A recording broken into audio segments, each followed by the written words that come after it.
He's just 23 years old, part of the foundation of the Braves rotation, and has put together one of the best postseason resumes of any pitcher to start a career. It's Ian Anderson Day here on Battery Power as we continue our Stock Lot series. I'm Cory McCartney, along with Grant McAuley. And Grant, the expectations were sky high for Ian Anderson after his 2020. He'd ultimately get there in 2021, including a gem in the World Series, but not without some roadblocks along the way. Yeah, 2021 had some peaks and valleys for Ian Anderson. He got off to such a great start. You just had to feel like, hey, this is more of the same from a kid that stepped into a rotation that Patchwork would be putting it kindly in 2020. They were searching, begging to find some answers, and Ian Anderson was one of those in his shortened rookie season, then comes into his full rookie season and shows that, hey, this is a guy that is going to be trouble for National League hitters, and then the shoulder injury that put him on the sidelines for a while and really didn't have him looking like himself down the stretch. Maybe it led to some shorter outings here and there just to make sure you got what you could out of Ian Anderson. But what he gave you, especially in the postseason, as you mentioned, was the kind of vintage we haven't seen since maybe Steve Avery in 91, 92 among early 20s Braves starters. And that's what I look at when I see Ian Anderson thus far, is what a way to establish yourself as a major leaguer by pitching under the brightest lights and having the best games that you've ever thrown. That has me very excited about what this 23-year-old can mean to the Braves rotation, not just this year, but throughout his career. So as we dial it back, Anderson was expectedly on the short list of National League Rookie of the Year contenders after that ridiculous first glimpse of him in 2020 that included a 1.95 ERA in the regular season, 0.96 in the postseason. He finished fifth in that awards race to the Reds' Jonathan India, the Braves righty, pitching to a 3.58 ERA over 24 starts. And you mentioned it, he was off to a really strong start until July 11th at Miami, when he lasted just 2 1/3 innings, gave up 6 hits and 4 runs before landing on the injured list with that shoulder inflammation. Anderson would return in the end of August, and the results were mixed. He'd only see 6 more starts, a 5.68 FIP, 7 home runs allowed. Only 6 starters posted a higher FIP than he did in that span. But of course, none of that's going to be what we remember about Ian Anderson in 2021. It's going to be those 4 postseason starts, a 1.59 ERA, including those 5 no-hit innings against the Astros in Game 3 of the World Series. His short career, he's now had 8 postseason starts with a 1.26 ERA. Through a pitcher's first 8 starts in the postseason, only Christy Mathewson has had a better ERA at 0.99. I go through all that, Grant, to ask you, we've seen Anderson be very solid in the regular season, spectacular when the lights flip on. What is the ceiling for him? Can he put together a dominant, complete season that, not just what we've seen of him in the postseason? Can he do this for the duration of a regular season?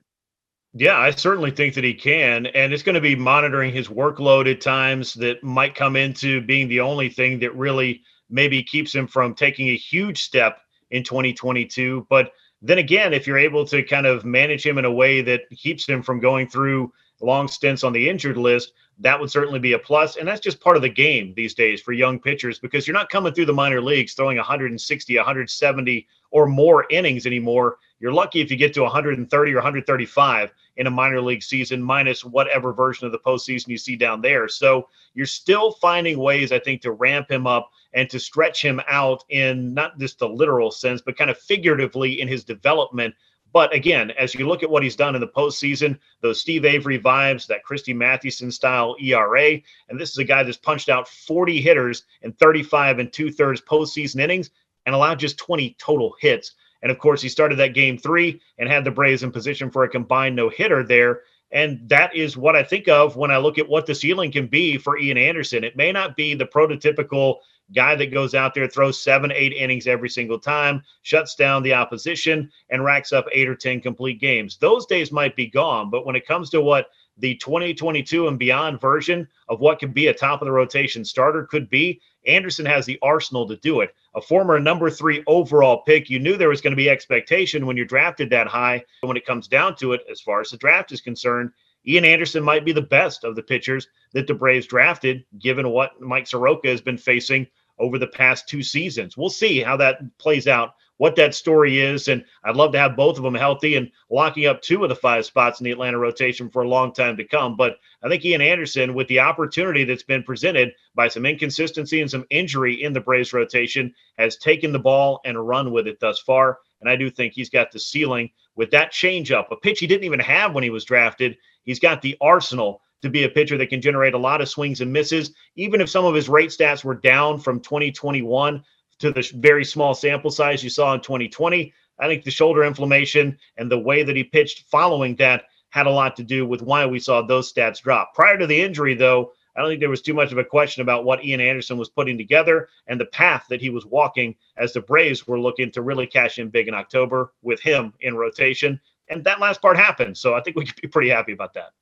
And Grant, I think you hit on something there too. When I look at the shoulder inflammation issue for him, I almost wonder if it's a byproduct of the way that, things were ramped up, shut down, then ramped back up during that 2021 season. Then you're asking guys to have that bigger workload this past year. But you look at the steamer projections for Anderson in 2022, a 1.9 Fangraph WAR, which is equal to what he had a year ago, a 4.39 ERA, a 4.35 FIP, would still be some really solid production from him. You mentioned the changeup. We know that pitch is absolutely elite.